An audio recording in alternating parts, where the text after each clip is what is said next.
Ok, pues vamos, ¿te mandaste las? Vamos a empezar orando. Vamos a empezar orando.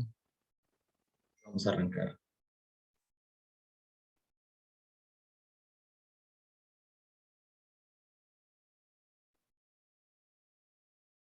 Padre Santo, en esta noche te agradecemos por este tiempo, por cada persona que se ha podido conectar. Damos gracias, Señor, porque nos has reunido con el propósito de conocerte más. Y mediante el conocimiento vamos nosotros teniendo los elementos para saber que eres real. Vamos teniendo los conocimientos para saber tu plan perfecto, para saber el plan que tienes para cada uno de nosotros, conocer tu amor y hasta dónde has llegado, Señor, por rescatarnos, por redimirnos. Te agradecemos en esta noche por todo tu amor, por este tiempo. Te pedimos que nos ayudes a comprender las Escrituras y que sea un tiempo riquísimo de información y que nos sirva para nuestro diario vivir, para ponerlo en práctica en nuestra vida, Señor. En el nombre de Jesús. Amén. Hoy es un día especial porque hay muchos invitados, muchos invitados. A ver, vamos a darle acá a admitir a los que están pidiendo para que no se pierdan de nada. Y vamos a quedarnos solo unos minutitos más y arrancamos. Le damos la bienvenida a Blanca. Blanca trabaja con nosotros y la veo que ya se conectó. Bienvenida, Blanca. Nosotros le decimos Blanquita. Y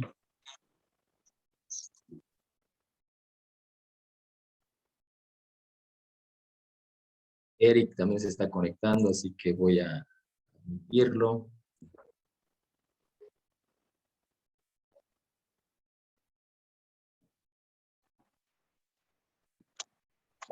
Bienvenido, Eric. Hermana Celina, bienvenida. Estamos por empezar. Buenas noches a todos. Buenas noches. Buenas noches.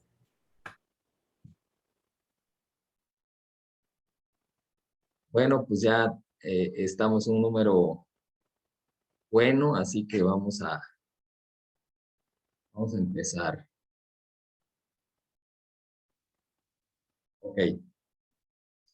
Estamos hablando con el tema de la resurrección. A ver, alguien más está conectado.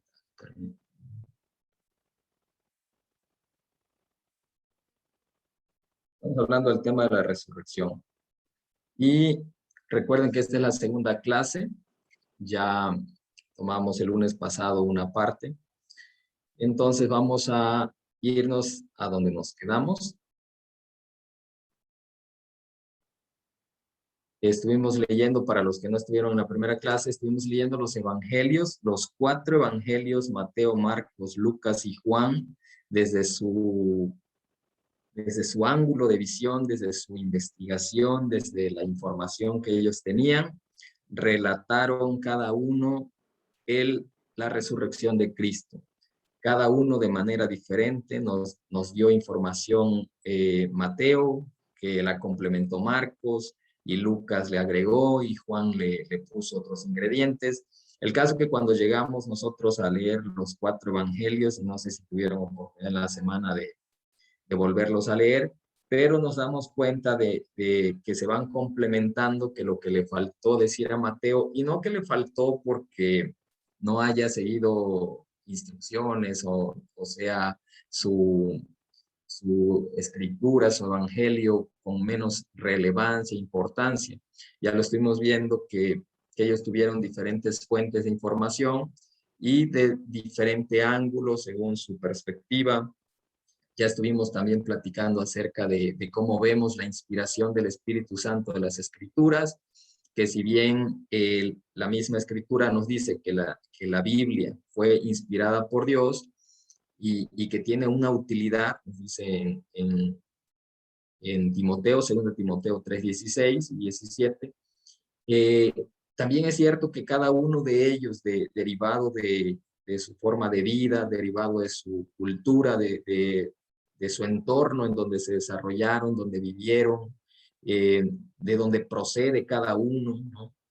Cada uno tenía actividades distintas y cada uno lo plasmó de manera diferente, pero entre ellos se van complementando y hay una riqueza enorme en cada uno de los evangelios, de tal manera que cuando queremos llegarnos de la información de la resurrección de Jesús, así como de otros temas que están en los evangelios o están en otros libros de la Biblia, entonces es bueno, es fundamental poder ir no tan solo a una escritura o a un libro, a un autor, sino pasar por los demás para poder ver las diferencias, el complemento y bueno, hacernos una idea más clara de lo que es el tema.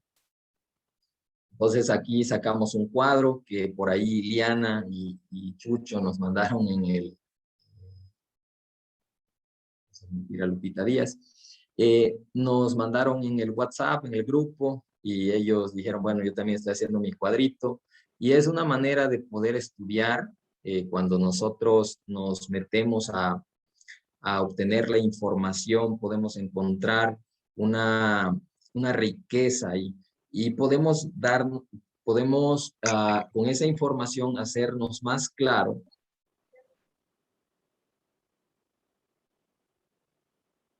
hacer más clara nuestra forma de seguir a Jesús, porque luego caemos en contradicciones y eso nos puede mermar nuestro crecimiento y nuestra relación con Dios. De hecho, ahorita vamos a entrar en ese tema precisamente.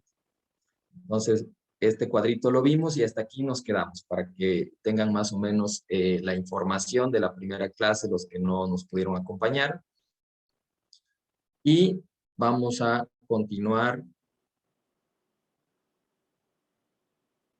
Vamos a continuar con qué dice la resurrección en los evangelios.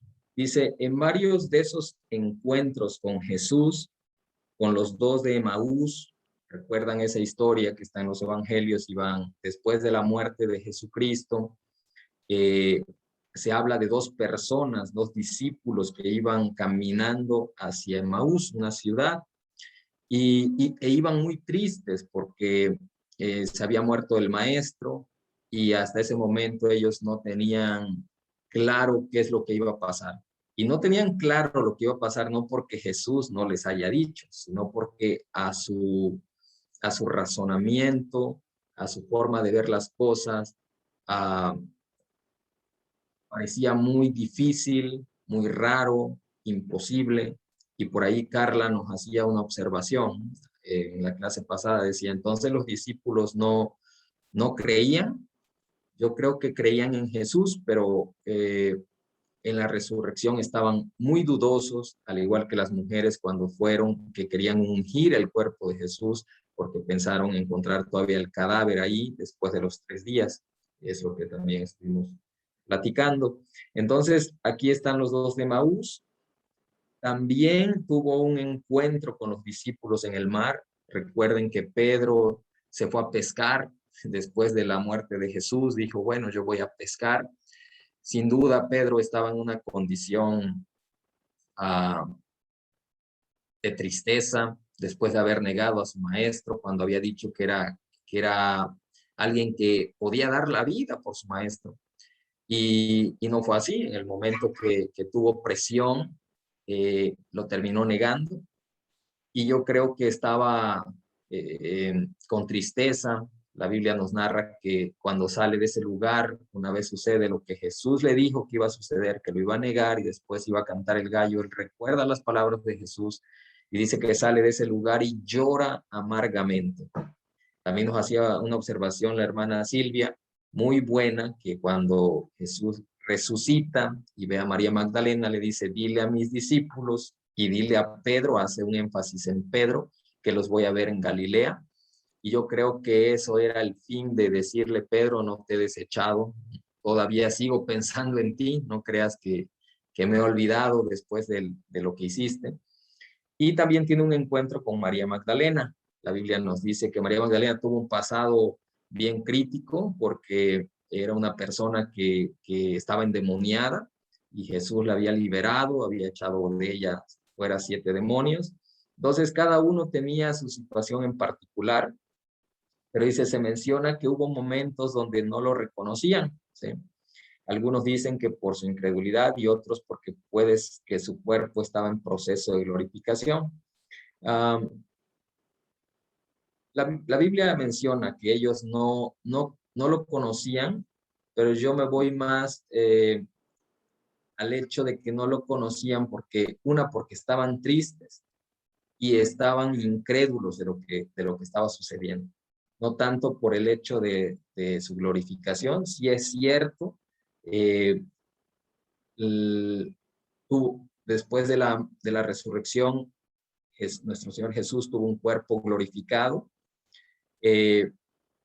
pero bueno, siguiendo lo que dice Tesalonicenses y lo que dicen otros Apocalipsis, referente a la transformación, Tesalonicenses lo dice mejor, dice que seremos transformados en un abrir y cerrar de ojos. Entonces yo creo que la transformación a cuerpo glorificado no se lleva, no sé, horas, días, ¿no? Es un abrir y cerrar de ojos, de acuerdo a lo que nos dice la Escritura. Más yo creo que no lo reconocían porque sus ojos estaban velados. Hay una parte lo menciona así.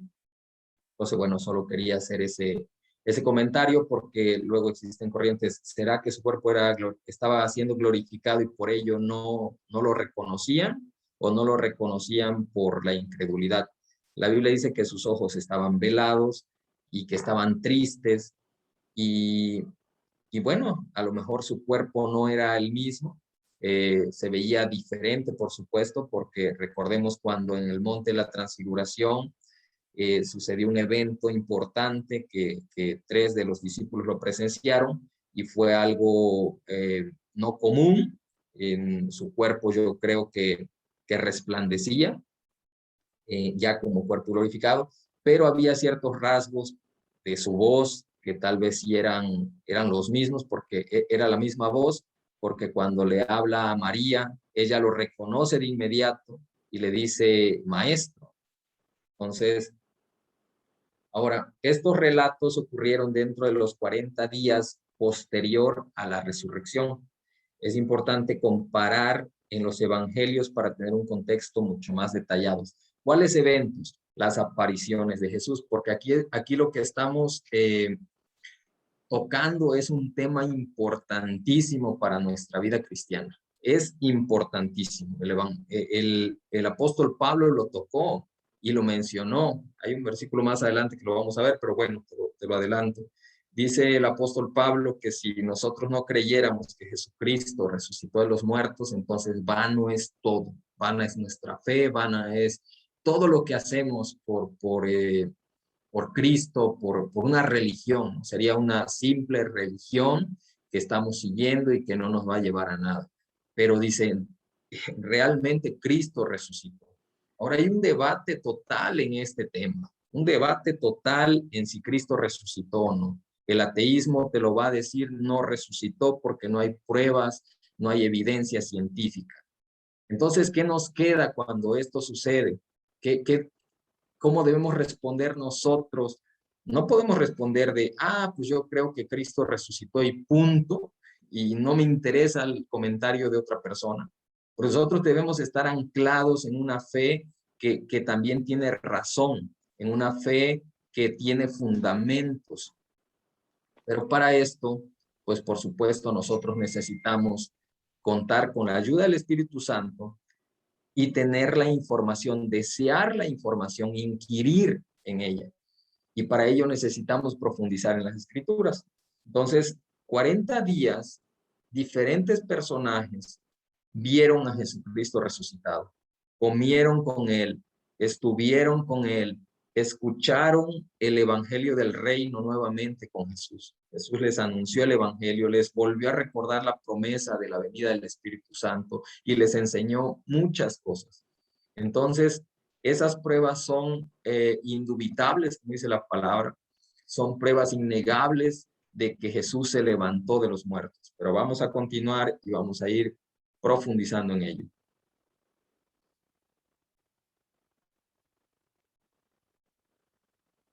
Ahora, hay 5 evidencias concisas de la resurrección. La primera es biografías escritas por testigos oculares, ¿sí?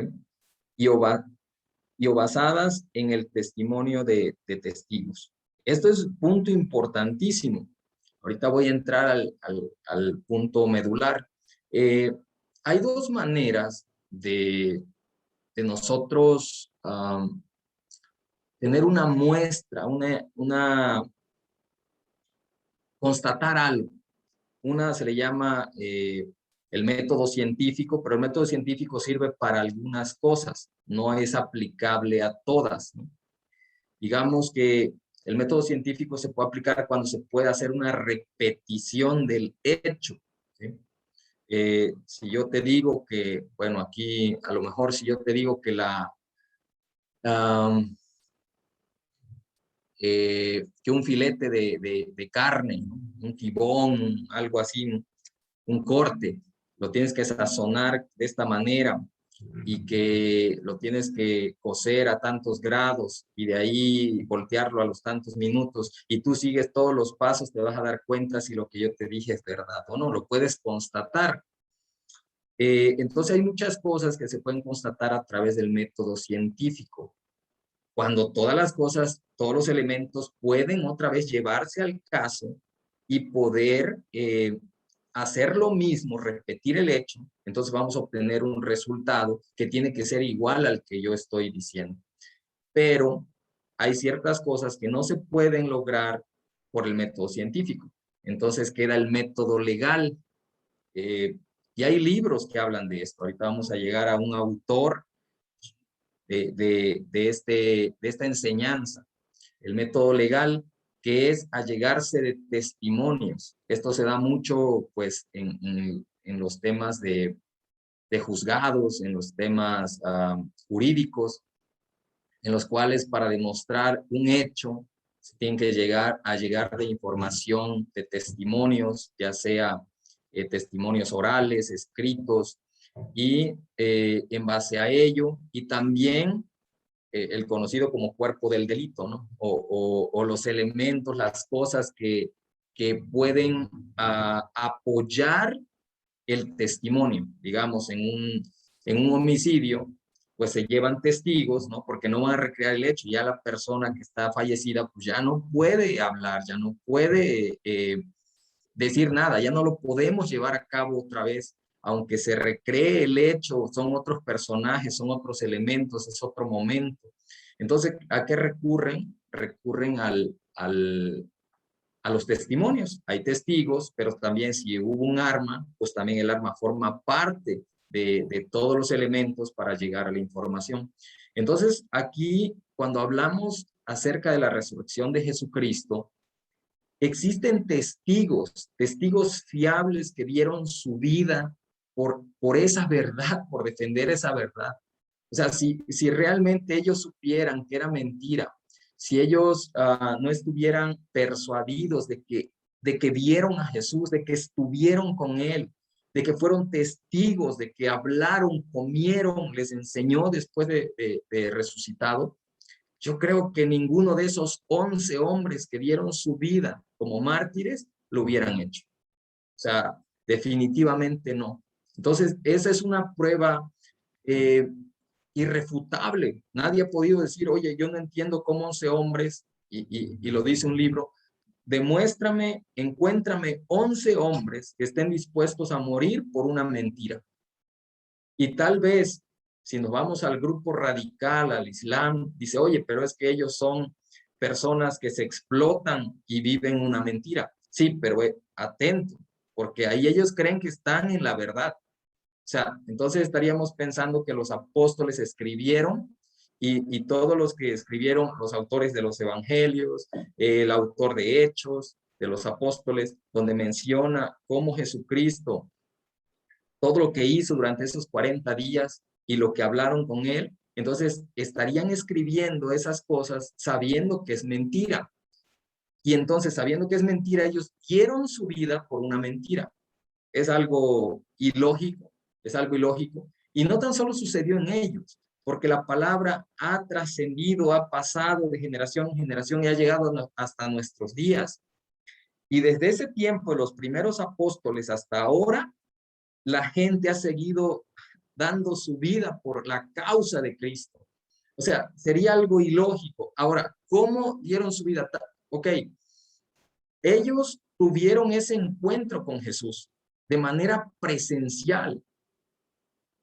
Posteriormente, el apóstol Pablo relata cómo también tuvo un encuentro con Jesús de otra forma, pero lo tuvo. Y eso le permitió echar todo por la borda y decir todo lo considero basura para ganar a Cristo. Entonces vemos a personajes convencidos de lo que vieron, convencidos de lo que escucharon. Y hasta nuestros días, ahora tendríamos que hacernos la pregunta, ¿por qué nosotros estamos aquí? Porque creemos en la resurrección de Cristo, y si no lo creemos es el tiempo para poder con esta lección poder entrar en esa información, en ese grado de conciencia en el cual tienes que analizar las cosas y decir, ok, si no creo, ¿por qué razón no creo? Y si creo, pues tengo los elementos para creer. Entonces vamos a nuestro segundo punto. Dice, la evidencia histórica muestra, y muchos de los que han estudiado este tema, y lo han estudiado desde el punto de vista ateo, muchos de ellos, como Josh McDowell, como C.S. Lewis, ellos no querían nada con Jesús, no querían nada con la religión, no querían nada con el cristianismo.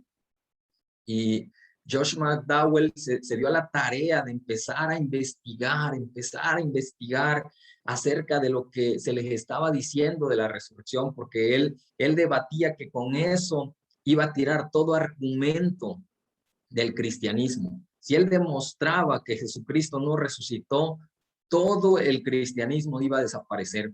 Y es cierto, si alguien pudiera decir, tengo los elementos para decir Cristo no resucitó, como decía el apóstol Pablo, entonces estamos viviendo una fe vana. Pero la realidad es que Cristo resucitó y lo podemos palpar en cada área, en cada célula de nuestra vida, en nuestra comunión diaria con Él, en la transformación que Él ha hecho en nosotros.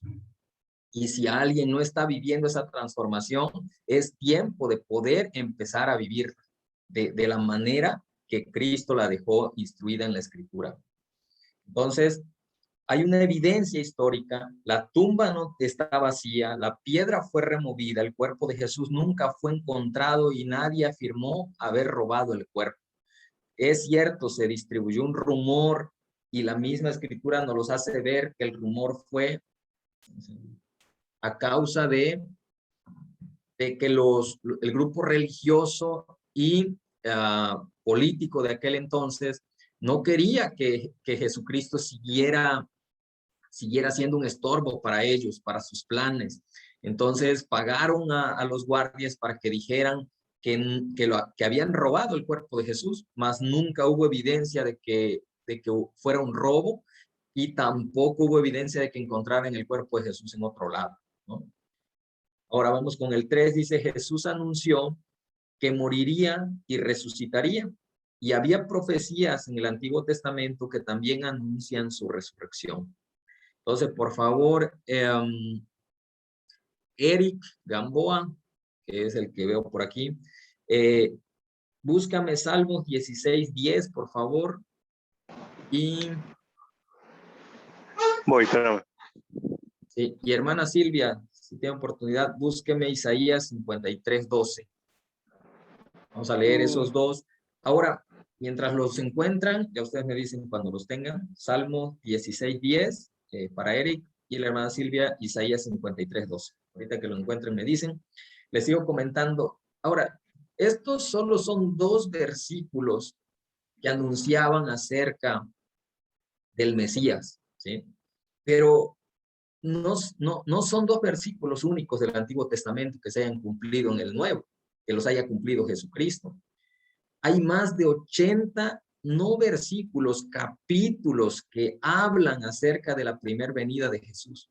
Y uno de ellos, si los quieres leer, es el Isaías 53. Que Salmo me 16:10, ¿verdad? Sí, Salmos 16:10, por favor. Ok. Adelante. Porque no dejaréis mi alma en el Seol, ni permitirás que tu santo vea corrupción. No dejarás, dice, va, no dejarás mi alma en el Seol,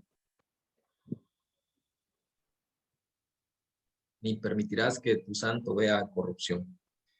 Estaba hablando de la muerte de Jesús, que el Padre no iba a permitir que para siempre estuviera ahí en la tumba y que al final pues la muerte se enseñoreara de Jesús. Por eso en la invitación que les mandaba de WhatsApp, les mandaba ese versículo, que es imposible que la muerte pudiera retenerlo en la tumba. O sea, siendo Dios, era imposible que la muerte estuviera por encima de nuestro Señor Jesús.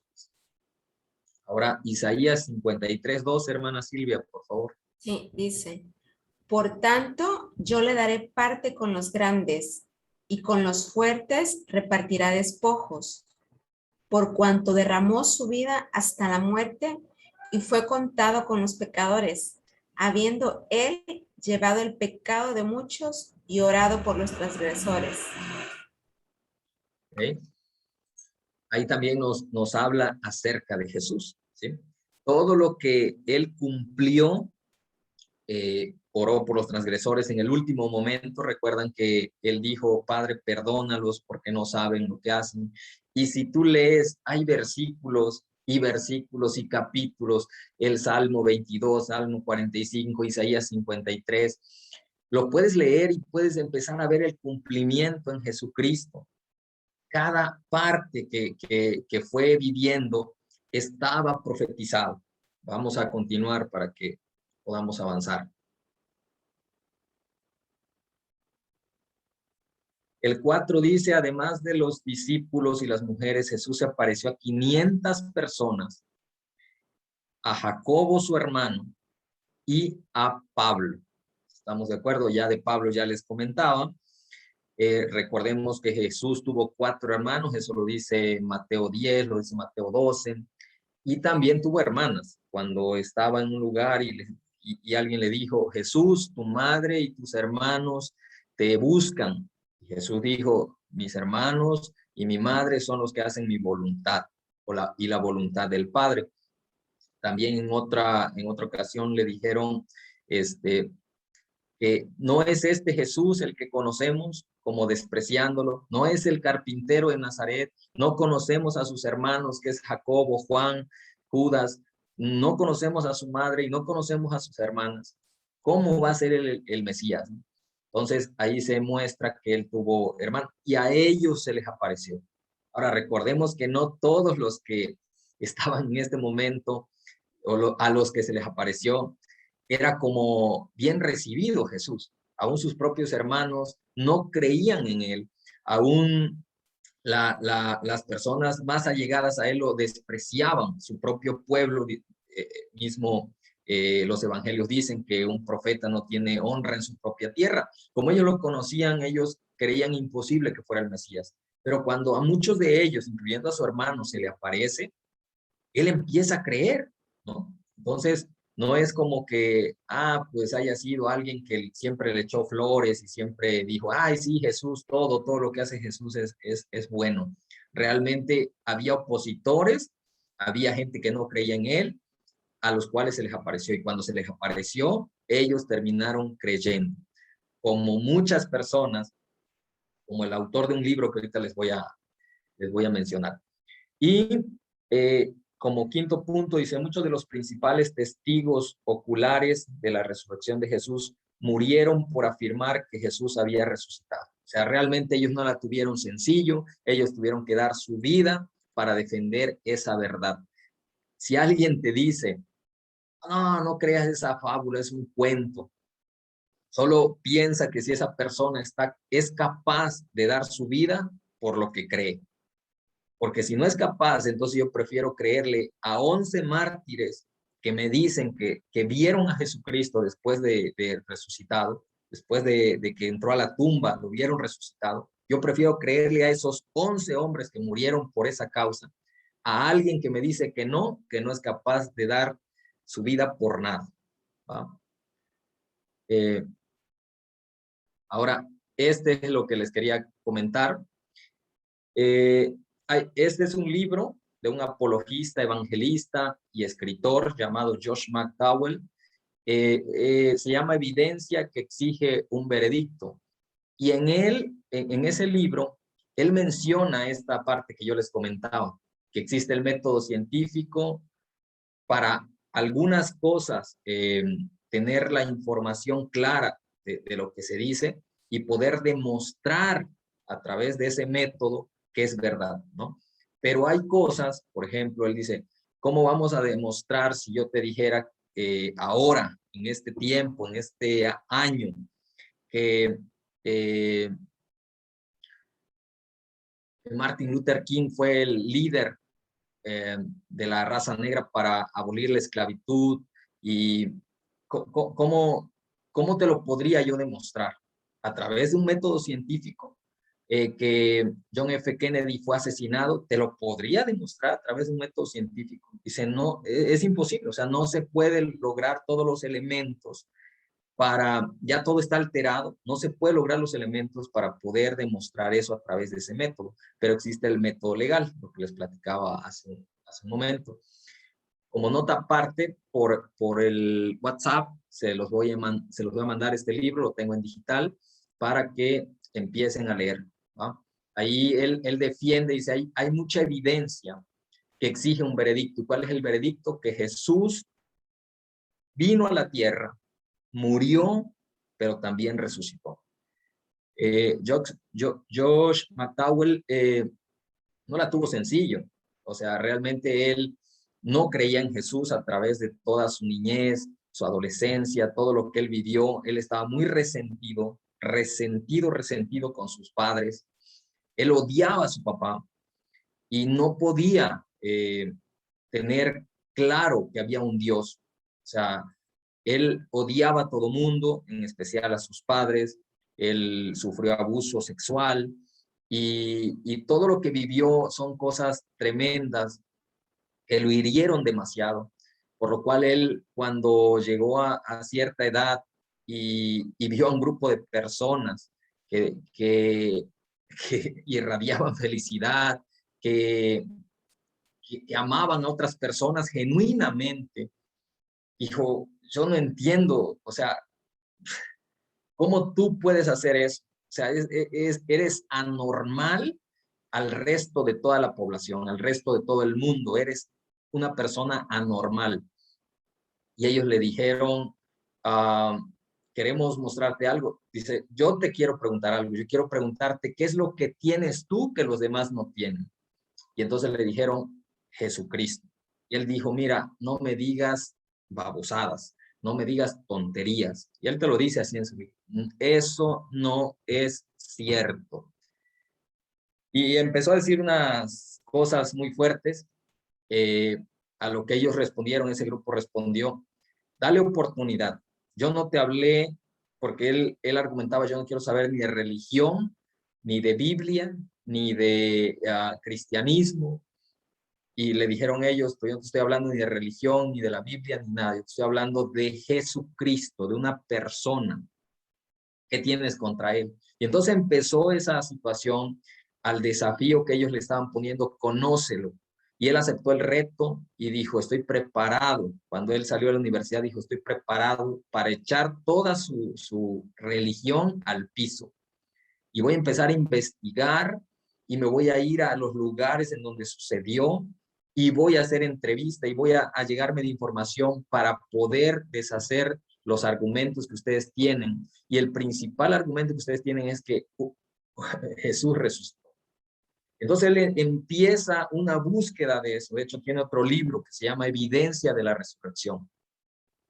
Y en él aporta esa información donde dice que él termina, después de la investigación, él termina creyendo. Termina diciendo, Jesús es real, Jesús resucitó. y entrega su vida a Jesucristo. Perdona a su papá se convierte al cristianismo, entrega su vida a Cristo. Y ese pueblo donde él vivía, sabiendo la vida que llevaba, que era un borracho, que golpeaba a su madre, que era tremendo esa persona. Entonces, cuando ellos ven una transformación en su papá, ellos empiezan a creer. Y todo eso te lo relata en su libro. Entonces, se los voy a mandar por ahí, por el grupo de WhatsApp de manera digital. Espero y lo puedas leer. Siempre le digo a las personas que quieren empezar a leer, por si no tienes el hábito,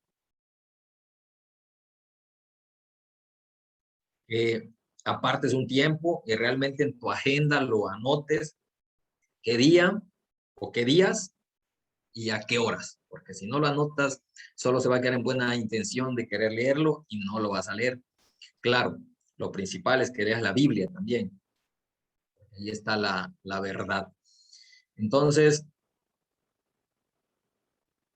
vamos a continuar. Dice, la resurrección solo es consuelo para nuestros corazones si estamos seguros de que ocurrió. O sea, en nosotros hay una seguridad, por eso les decía, cuán importante es creer que la resurrección es real. Si tú crees que la resurrección no es real, lo dijo el apóstol Pablo, entonces estás viviendo una fe vana, por eso realmente no hay una transformación, no hay un cambio. Pero si nosotros creemos que lo que está escrito en la Biblia, eso sucedió, entonces nosotros vamos a empezar a vivir una vida diferente, vamos a empezar a vivir la palabra. Es un evento histórico y verdadero. El concepto de la resurrección es absolutamente esencial para la fe cristiana, yo diría para nuestro crecimiento espiritual. Ahora, ¿por qué resucitó Cristo? ¿Qué tiene que ver la resurrección ya en temas con nosotros? Bueno, Cristo resucitó como primer punto, es la prueba que Él es el Hijo de Dios. O sea, Él es el Hijo de Dios y también sabemos que Él es Dios. Pero aquí como primer punto es la prueba que Él es el Hijo de Dios. ¿Y por qué es prueba? Porque mismo Dios le dijo, yo no voy a permitir que mi santo vea corrupción, no voy a dejar que Él esté en la tumba. O sea, lo voy a sacar de ahí, va a dar su vida en rescate por muchos, pero es imposible que la muerte lo pueda retener. Entonces, dice, Jesucristo fue declarado Hijo de Dios con un acto de poder conforme al Espíritu de santidad, como resultado de la resurrección entre los muertos. Eso nos dice Romanos 1:4. Como segundo punto, la resurrección de Cristo Jesús confirma la verdad de las Escrituras. Dice, por tanto, yo le daré parte con los grandes, ya lo estábamos leyendo hace ratito, lo leyó la hermana Silvia. Dice, y con los fuertes repartirá despojos, porque derramó su alma hasta la muerte, y con los transgresores fue contado. Llevó el pecado de muchos e intercedió por los transgresores. También dice Salmos 16, 10 y 11, porque tú no abandonarás mi alma en el Seol, ni permitirás que tu santo sufra corrupción. Me darás a conocer la senda de la vida, en tu presencia y plenitud de gozo, en tu diestra hay deleites para siempre. Entonces se confirma la escritura y les vuelvo a decir, no tan solo son esos 2 capítulos, ya les comentaba versículos, ya les comentaba capítulos completos donde nos habla acerca de las profecías de nuestro Señor Jesucristo. Como tercer punto, la resurrección prueba que el evangelio es verdadero. Y esto está en 1 Corintios 15, 14, 17 y 19, lo que les comentaba. Y si Cristo no ha resucitado, vana es entonces nuestra predicación. Vana también la fe de ustedes. Y si Cristo no ha resucitado, la fe de ustedes es falsa. Entonces también los que han dormido o han muerto en Cristo están perdidos. Es decir, los que dieron su vida defendiendo la causa, los 11 apóstoles que dijeron, háganme lo que quieran. Esteban, entonces, cuando lo estaban apedreando, lo que vio, entonces, no fue cierto, porque la escritura narra que Esteban les empezó a hablar del evangelio y por eso lo apedrearon. Pero que cuando él estaba ahí, él dijo, Padre, te entrego mi espíritu. Y los cielos los vio abiertos y vio al Padre y al Hijo del Hombre a la diestra del Padre. Dice, ese Hijo del Hombre, Jesús, refiriéndose a Jesús, los vio y entonces él se fue y todavía actuó como Jesús le enseñó. Dijo, perdónalos, Señor, perdónalos. O sea, había un perdón en él porque no estaba resentido. Él sabía dónde iba, él sabía su verdadero hogar. Murió por la causa de Cristo, pero murió sabiendo que Jesús no era un defraudador, no era alguien que le había mentido, no era alguien que lo había abandonado, sino era alguien que había cumplido las promesas y que su Padre le había levantado entre los muertos. Como cuarto punto, demuestra que él venció a la muerte. Y este versículo me encanta porque no tan solo todo lo que él ha venido haciendo, su vida, su muerte y su resurrección, es el camino a donde nosotros vamos a ir. O sea, si te toca morir antes de que Cristo venga, y te digo te toca porque si Cristo viene antes, pues a lo mejor no te toca morir, ¿no? Y vamos a ser entonces arrebatados en el cielo y seremos transformados en un abrir y cerrar de ojos, como dice la Escritura. Pero si nos toca morir y cuando Cristo venga en su segunda venida, ya estamos durmiendo, pues simplemente seremos resucitados y seremos transformados. Y la Escritura dice que nosotros también diremos esto: ¿dónde está, oh muerte, tu victoria? ¿Dónde, oh sepulcro, tu aguijón? Ahora, ¿qué religión te ofrece eso?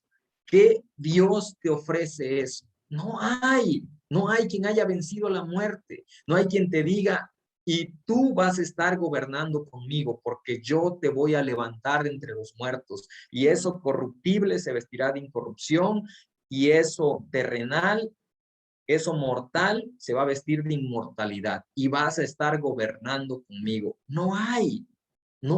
Y si lo hay, entonces es falso, porque realmente no hay forma de demostrar, ni legal, ni científica, ni de ninguna otra manera, que hay un Dios que te pueda ofrecer eso. Pero nuestro Dios, sí, hay evidencia, hay testigos. Entonces nosotros le diremos un día eso: el aguijón de la muerte es el pecado y el poder del pecado es la ley, pero a Dios gracias que nos da la victoria por medio de nuestro Señor Jesucristo. La importancia de la resurrección para el creyente. La resurrección de Cristo Jesús significa que somos justificados ante Dios. ¿Por qué? Dice Romanos 4:25. Cual fue entregado por nuestras transgresiones y resucitado para nuestra justificación. Ese es lo que logró Cristo. Cristo con su muerte, ya les he leído anteriormente, Cristo con su muerte destruyó al que tenía el imperio de la muerte. Dice la Biblia, esto es al diablo, para que nosotros no estemos más bajo yugo de esclavitud en temor. ¿Sí? Aparte, con su muerte, él nos expió, nos quitó, nos redimió. El pago que nos correspondía lo llevó él. Y aparte nos justificó delante del Padre y nos reconcilió, de tal manera que nosotros podemos entrar ante el Padre, al trono de la gracia, y hallar gracia, hallar socorro, hallar amor, y el Padre nos empieza a ver como hijos nuevamente. ¿A través de qué? A través del sacrificio perfecto, a través de que Jesucristo entregó su vida y nos justificó.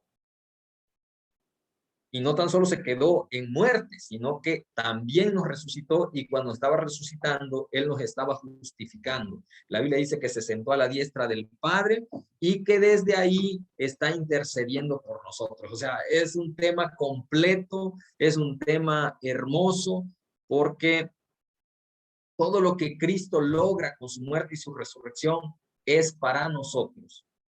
Dice, cuando Jesús murió en la cruz, Él tomó nuestro castigo para que pudiéramos ser justificados delante del Padre. La resurrección confirma que Dios aceptó el sacrificio de Cristo por nuestros pecados y nos da acceso a una relación con Él.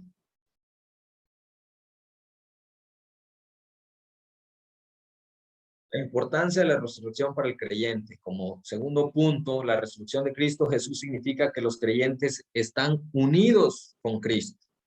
No podemos estar unidos con un muerto, podemos estar unidos con un vivo.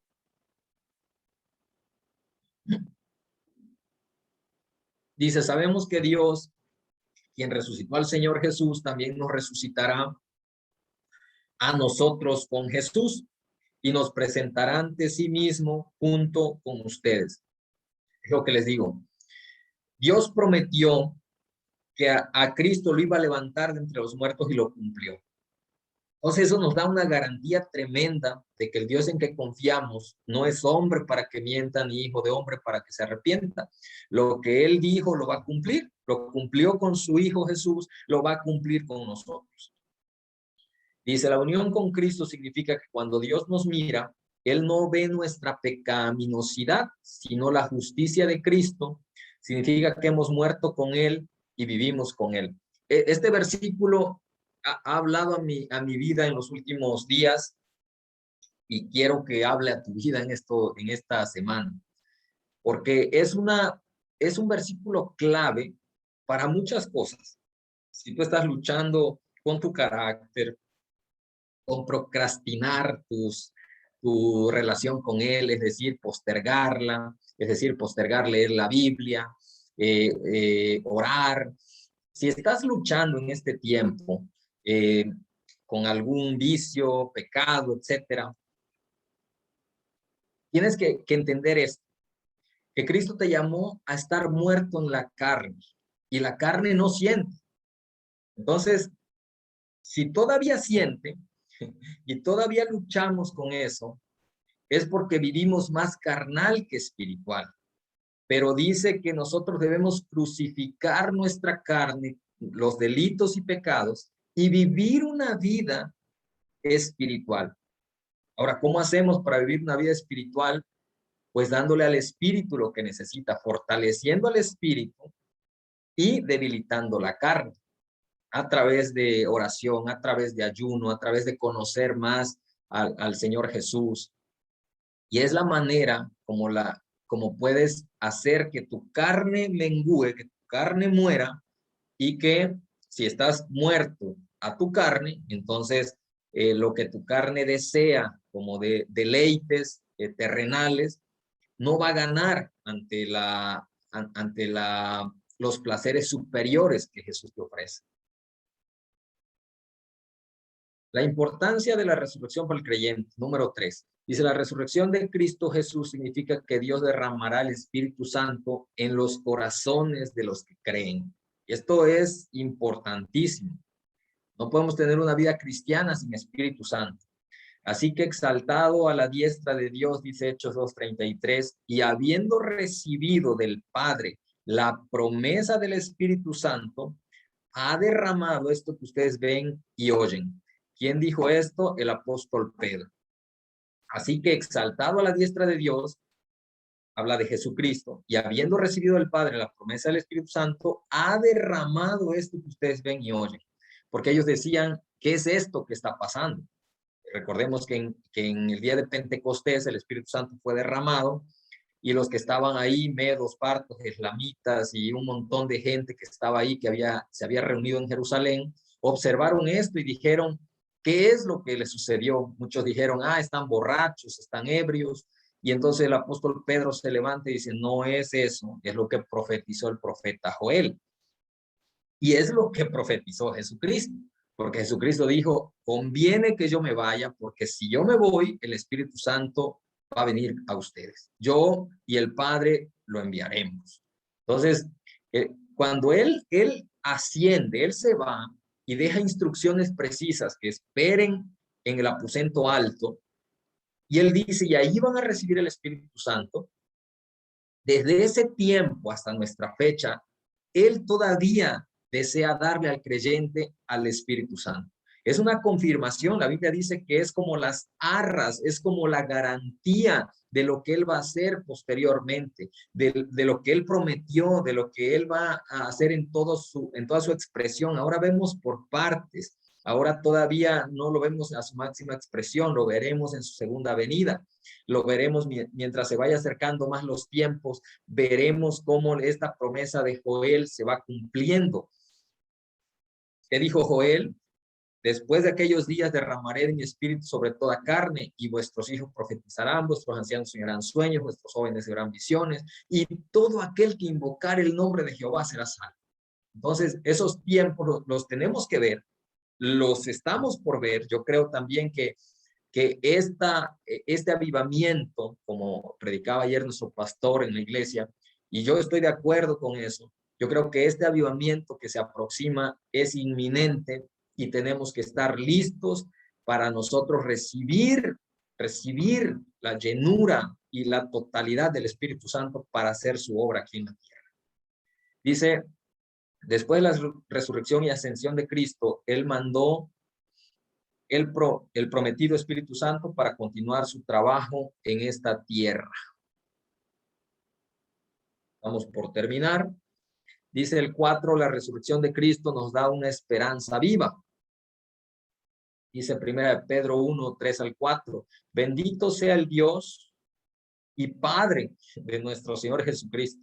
A mí me encanta eso porque el apóstol Pablo también lo usa así en Filipenses, en Efesios. Así dice, bendito sea el Dios y Padre de nuestro Señor Jesucristo, quien según su gran misericordia nos ha hecho nacer de nuevo a una esperanza viva.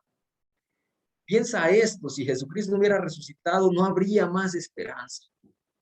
Mediante la resurrección de Jesucristo de entre los muertos, para obtener una herencia incorruptible, inmaculada, es decir, sin mancha, y que no se marchitará, reservada en los cielos para ustedes. Quédense con esta palabra, para todos nosotros. Hemos pasado de ser enemigos de Dios a hijos perdonados por Dios con una herencia eterna que nadie puede quitarte. Dice, ¿quién nos separará del amor de Cristo? ¿Será la anchura? ¿Será la longitud? ¿Será la altura? ¿Será la profundidad? ¿Será un ángel, un principado? No, nada. Nada nos puede separar de esas promesas y del amor de Dios. Solo tú. Y solo tú. Porque la Biblia sí es clara, que dice que muchos en los postreros tiempos apostatarán de la fe. Es decir, rechazarán esa fe y dirán, no, yo ya no creo en Jesucristo. Es la única manera en la que tú puedes echar por la borda, echar toda esa promesa al piso, a la basura. Pero eres tú el único que puede hacer eso. Si Dios ya te lo prometió, Él lo va a cumplir. Entonces, ¿cómo lo podemos hacer nosotros? Negando la fe y haciendo cosas que a Dios no le agradan. Pero aquí no habemos de ese grupo, aquí estamos puras personas que esperamos en su venida, que estamos esperanzados en Él, que tenemos al Espíritu Santo y que Dios está obrando en nosotros. Entonces, dice la importancia, bueno, el 5, la resurrección de Cristo significa que resucitaremos al igual que Él. Porque así como en Adán todos mueren, también ese versículo ya lo hemos tocado, así también en Cristo todos serán vivificados. El pecado entró al mundo por un hombre llamado Adán. Y la Escritura dice que el segundo Adán vino a romper todo eso y a demostrar que un hombre podía, a mostrar que un hombre podía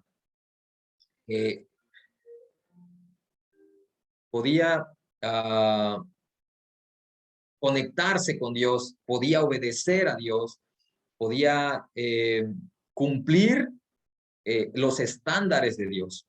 Entonces Cristo es la primicia de la resurrección de la muerte y su resurrección es el precursor. ¿Qué es precursor? Es el iniciador, es la punta de lanza a la resurrección que todos los creyentes experimentarán. Los cristianos disfrutarán la vida resucitada igual que Cristo, con cuerpos glorificados. Eso está en 1 Corintios 15, del 42 al 44. Les voy a leer ya que los tengo aquí rápido porque estamos terminando. Y hoy sí me voy a ir en tiempo récord. Siempre les quito más tiempo, pero A ver si vamos a terminar muy en tiempo. Así también es la resurrección de los muertos. Se siembra en corrupción, resucitará en incorrupción, lo que les comentaba.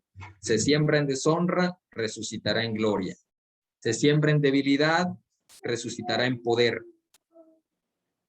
Se siembra en cuerpo animal, resucitará cuerpo espiritual. Hay cuerpo animal y hay cuerpo espiritual. No voy a entrar tanto en ese tema de cuerpo animal y cuerpo espiritual. En el griego original no dice cuerpo animal, dice cuerpo terrenal, físico.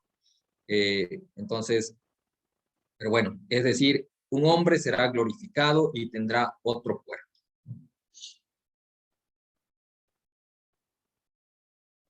Le dijo Jesús, yo soy la resurrección y la vida. El que cree en mí, aunque esté muerto, vivirá. ¿Recuerdan a quién le dijo esto? Cuando había muerto Lázaro, le dijo a sus hermanos, y todo aquel que vive y cree en mí, no morirá eternamente. La pregunta que le hizo Jesús, y es la misma que nos hace a nosotros, ¿crees esto? ¿Crees esto? Porque si crees esto, todo aquel que muere no morirá eternamente. O sea, va a resucitar.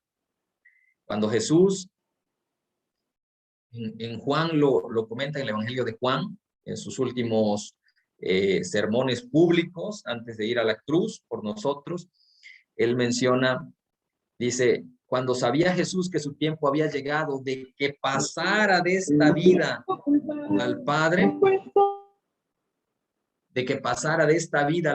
y qué hermosa forma de ver la muerte, pasar de esta vida, de este mundo al Padre. Entonces, es lo mismo que nosotros haremos. No moriremos, sino que simplemente dormiremos y pasaremos de este mundo al Padre. Porque esa es la promesa y tenemos que anclarnos en esa promesa.